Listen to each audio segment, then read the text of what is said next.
قمنا للدعوة لله رب العالمين تطير. Bismillahirrahmanirrahim. Assalamualaikum warahmatullahi wabarakatuh. Alhamdulillahi ala ihsanih wa syukru lahu ala taufiqihi wa amtinanih.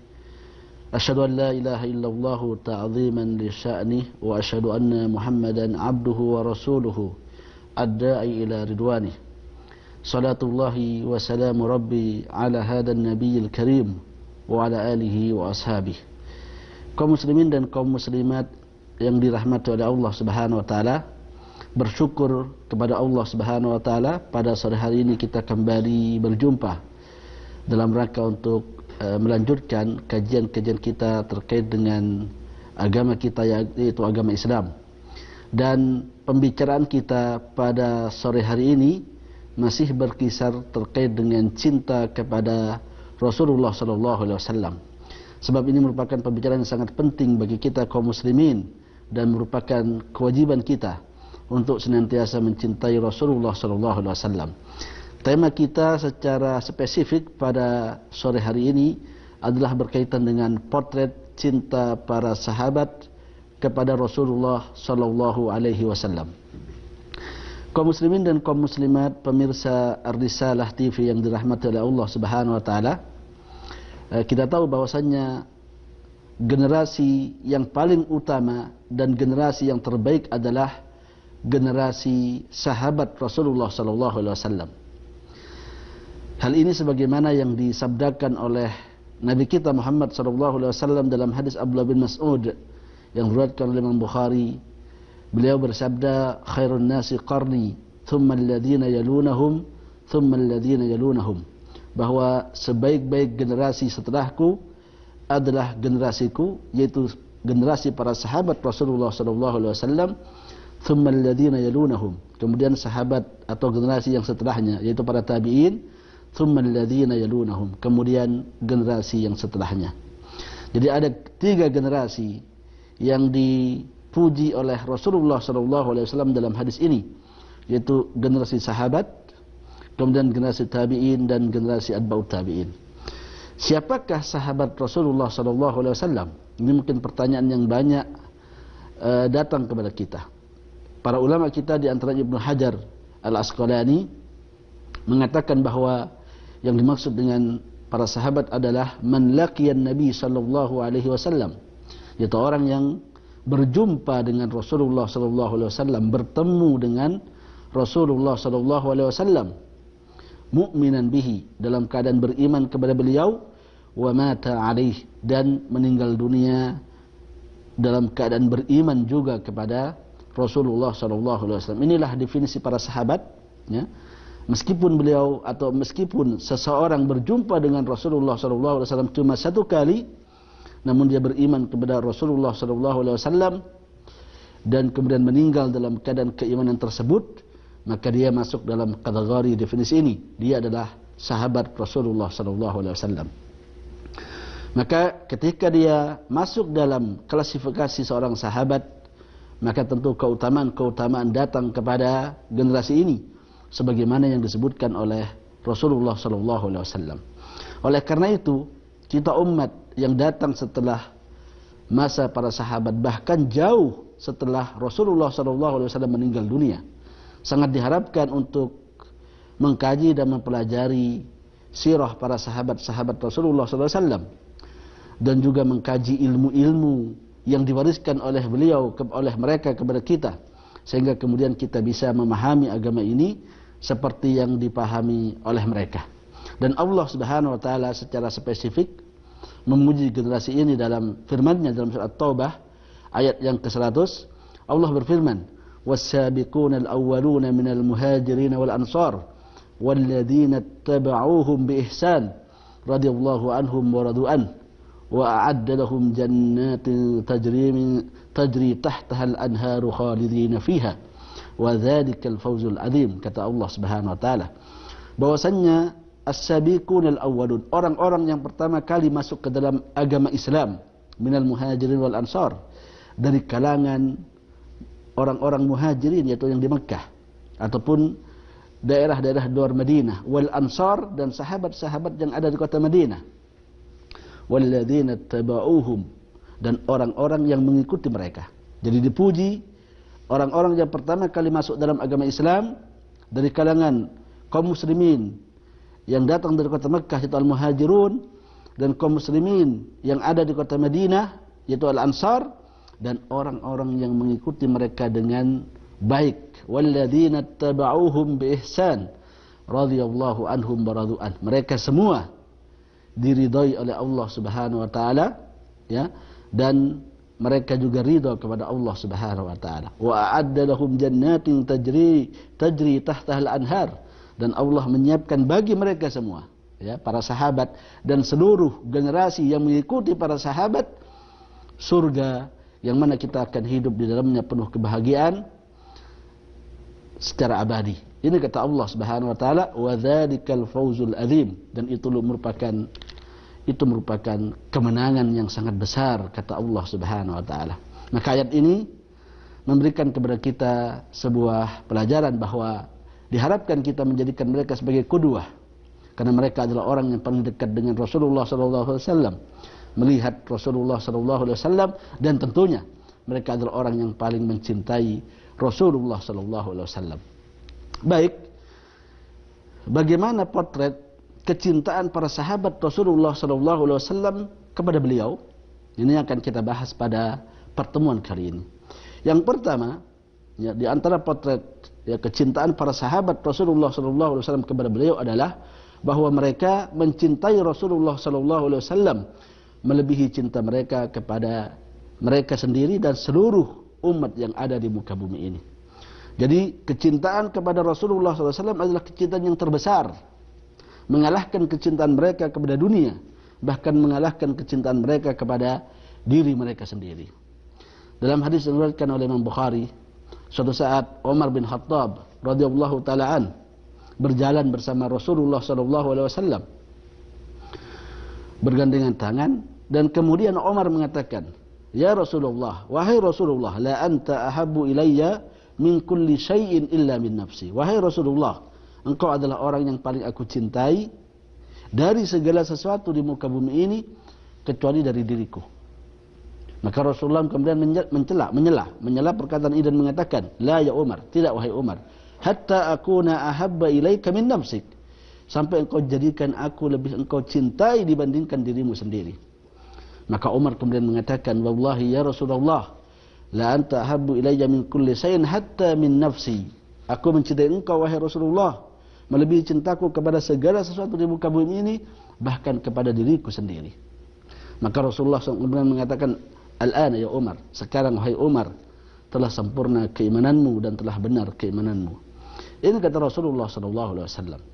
Jadi Umar bin Khattab menceritakan atau mengungkapkan kecintaannya kepada Rasulullah SAW, dan barangkali beliau tidak tahu bahwa kecintaan kepada Rasulullah harus berkualitas, melebihi cinta kepada segala sesuatu meskipun kepada diri sendiri. Ketika beliau kemudian diajari oleh Rasulullah SAW, beliau kemudian menyadari hal itu dan mengubah kecintaannya dan kualitasnya kepada Rasulullah SAW. Dan dalam kisah yang lain, dalam kisah perang Uhud, ya, ini disebutkan oleh Ibnu Hisam dalam sirahnya, dan juga Imam At-Tabari, dan disebutkan oleh Imam Tabrani, bahwa di perang Uhud ada seorang wanita yang mencari Rasulullah SAW. Madza fa'ala Rasulullah SAW? Kita tahu bahwa dalam perang Uhud Rasulullah mendapatkan musibah, dikeroyok oleh orang-orang kafir Quraisy, sampai kemudian beliau terluka dan lain sebagainya. Bahkan ada desas-desus bahwa beliau meninggal dunia. Maka wanita ini yang disebutkan dalam riwayat min Bani Dinar, bahwa dia datang dari Bani Dinar mencari Rasulullah SAW karena kecintaannya kepada Rasulullah SAW. Padahal perlu diketahui bahwa wanita ini yang datang mencari Rasulullah SAW telah meninggal suaminya, meninggal saudaranya, meninggal anaknya. Para sahabat mengatakan, "Mata zaujuki," telah meninggal dunia suamimu. "Madza fa'ala Rasulullah SAW?" Apa yang terjadi dengan Rasulullah SAW? "Mata ibnuki," meninggal dunia anakmu. "Madza fa'ala bi Rasulillah?" "Madza fa'ala Rasulullah SAW?" kata dia. Jadi diinformasikan terkait dengan kematian suaminya, kematian anaknya dan saudaranya. Beliau kekeh menanyakan terkait dengan keadaan Rasulullah sallallahu alaihi wasallam. Maka para sahabat mengatakan, huwa amamak, Rasulullah ada di depannya. Maka dia mengatakan, bi abi anta wa ummi ya Rasulullah, ya. Kulli musibatin ba'daka jalal. Semua musibah yang terjadi, yang penting engkau selamat, maka musibah itu ringan wahai Rasulullah sallallahu alaihi wasallam. Seorang wanita, ya, wanita sahabat, lebih besar kecintaannya kepada Rasulullah SAW dibandingkan dengan kecintaannya kepada suaminya, kepada anaknya, dan juga kepada saudaranya. Buktinya adalah mengabaikan kematian mereka, lebih mengkhawatirkan kematian dan musibah yang menimpa Rasulullah sallallahu alaihi wasallam. Kaum muslimin dan kaum muslimat yang dirahmati oleh Allah Subhanahu wa taala. Maka dengan ini kita bisa kita katakan bahwasannya kecintaan mereka, kecintaan para sahabat Rasulullah sallallahu alaihi wasallam kepada Nabi kita Muhammad sallallahu alaihi wasallam sangatlah luar biasa, melebihi kecintaan mereka kepada diri mereka, kepada jiwa mereka, dan juga kepada apa yang mereka miliki dari muka bumi ini. Dan ini juga diperkuat dengan kisah perang Uhud. Pada waktu itu ketika Rasulullah sallallahu alaihi wasallam dikeroyok oleh orang-orang kafir Quraisy, dikepung, beliau hampir meninggal dunia. Maka Rasulullah sallallahu alaihi wasallam mengatakan, siapa yang membela aku falahul jannah, maka dia mendapatkan surga. Maka datang sahabat menjadi tameng hidup bagi Rasulullah sallallahu alaihi wasallam, sehingga kemudian Rasulullah SAW selamat. Dia meninggal dunia. Datang lagi orang-orang kafir Quraisy dan mengepung Rasulullah sallallahu alaihi wasallam. Maka Rasulullah mengatakan, barang siapa yang membela aku, maka falahul jannah, maka dia akan mendapatkan surga.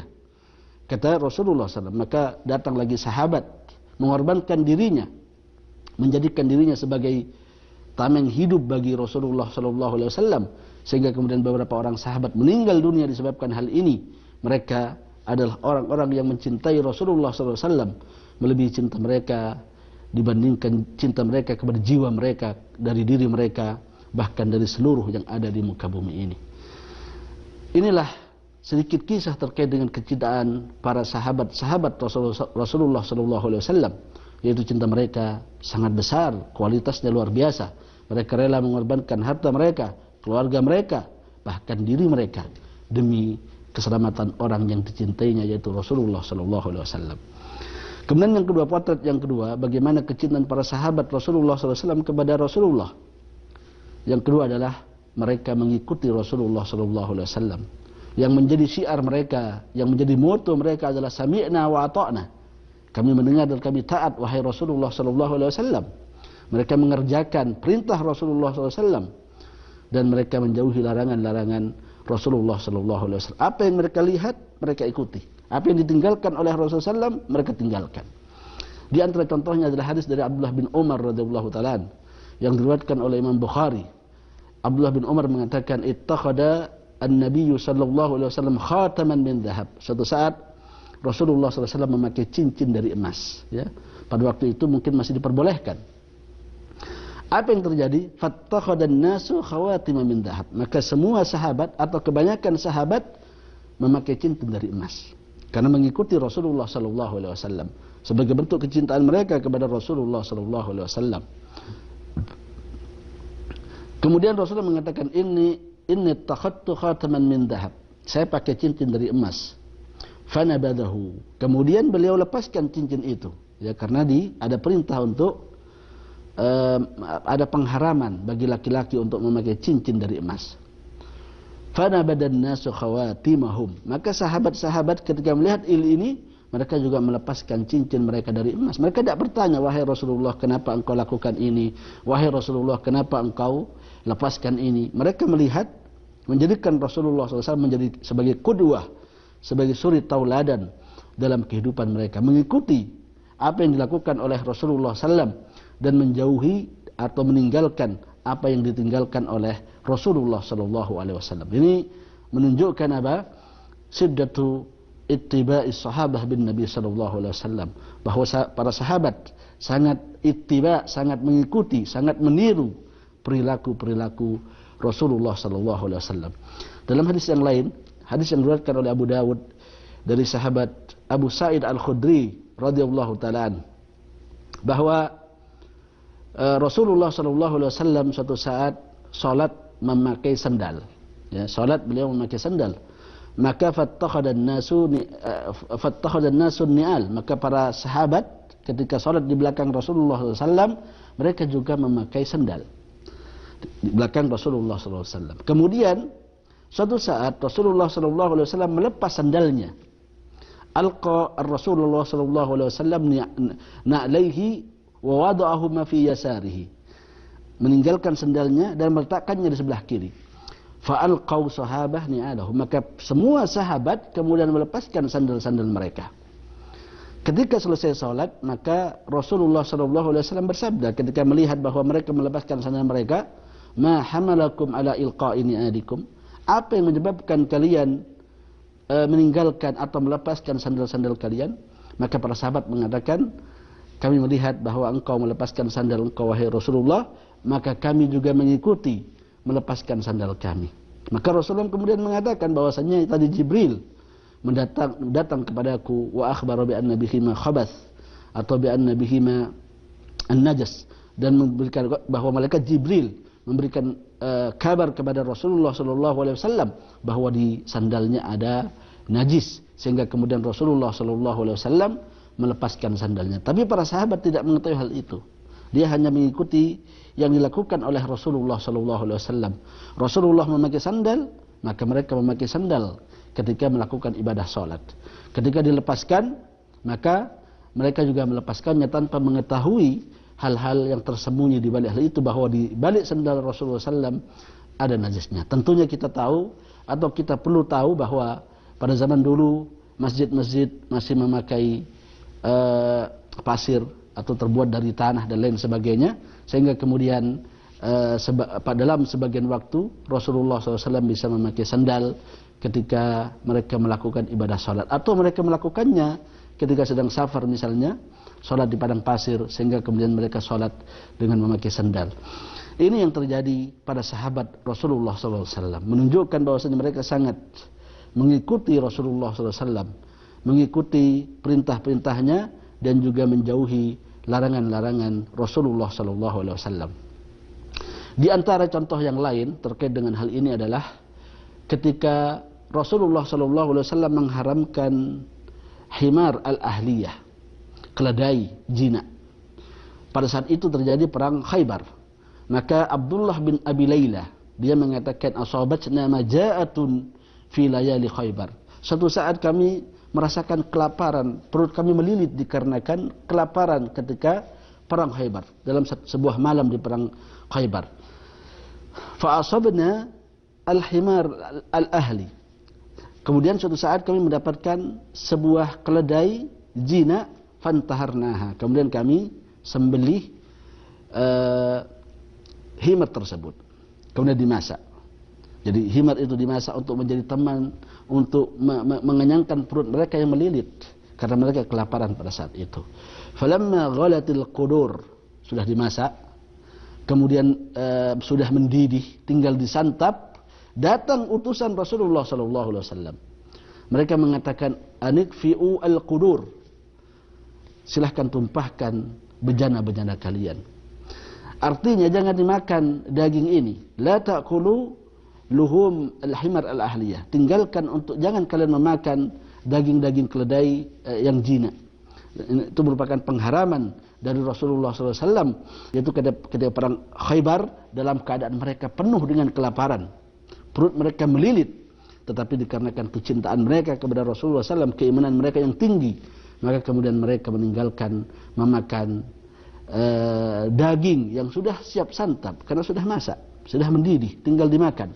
Tapi karena kecintaan mereka, karena keimanan mereka kepada Rasulullah SAW, mereka sami'na wa ata'na, kami mendengar dan kami mematuhi apa yang diperintahkan dan dilarang, menjauhi apa yang dilarang oleh Rasulullah SAW. Jadi ini merupakan kisah-kisah, sebagian kisah, masih banyak kisah yang lainnya terkait dengan hal ini. Bagaimana para sahabat mengagungkan perintah Rasulullah SAW, bagaimana para sahabat menjauhi larangan-larangan Rasulullah SAW. Bahkan para sahabat akan marah jika perintah Rasulullah SAW disanggah. Di antaranya adalah yang terjadi dengan Abdullah bin Umar radhiyallahu taala. beliau memberikan nasihat kepada putranya atau kepada keluarganya, la tamna'u ima Allah an yusallina fil masjid. Jangan kalian melarang wanita-wanita kalian untuk sholat di masjid. Ini kata Rasulullah sallallahu alaihi wasallam. Kemudian salah seorang putranya yaitu Bilal, dia mengatakan lanamna'hunna, niscaya kami akan larang mereka. Karena pada saat itu sudah berubah keadaannya, tidak seperti zaman Rasulullah SAW. Maka Abdullah bin Umar marah. Dia mengatakan, qultu qala Rasulullah SAW wa qulta lanamna'hunna. Telah aku jelaskan kepada kalian perintah Rasulullah SAW, sedangkan engkau menyanggah perintah itu. Wallahi, demi Allah, saya tidak akan berbicara denganmu. Ini kata Abdullah bin Umar. Sehingga kemudian dia memboikot anaknya ini dan tidak diajak berbicara dalam beberapa waktu. Ini adalah contoh bagaimana para sahabat mencintai Rasulullah SAW. Sampai di sini karena waktu yang sangat terbatas. Sampai di sini pertemuan kita. Semoga bisa kita lanjutkan dalam pertemuan selanjutnya. Wassallallahu ala nabiyil Mustafa wa ala alihi wa sahbihi wasallam. Wa akhiru da'wana alhamdulillahirabbil alamin. Assalamualaikum warahmatullahi wabarakatuh. طيب الحياة بحبنا للدعوة لله رب العالمين. بحبنا للدعوة لله رب العالمين تطيب. أسعد قلوبا بالهداية والتقى وانر طريقي كي أراه يطيب. طيب الحياة بحبنا للدعوة لله رب العالمين تطيب. أسعد قلوبا بالهداية والتقى وانر طريقي كي أراه يطيب. وانر طريقي كي أراه يطيب.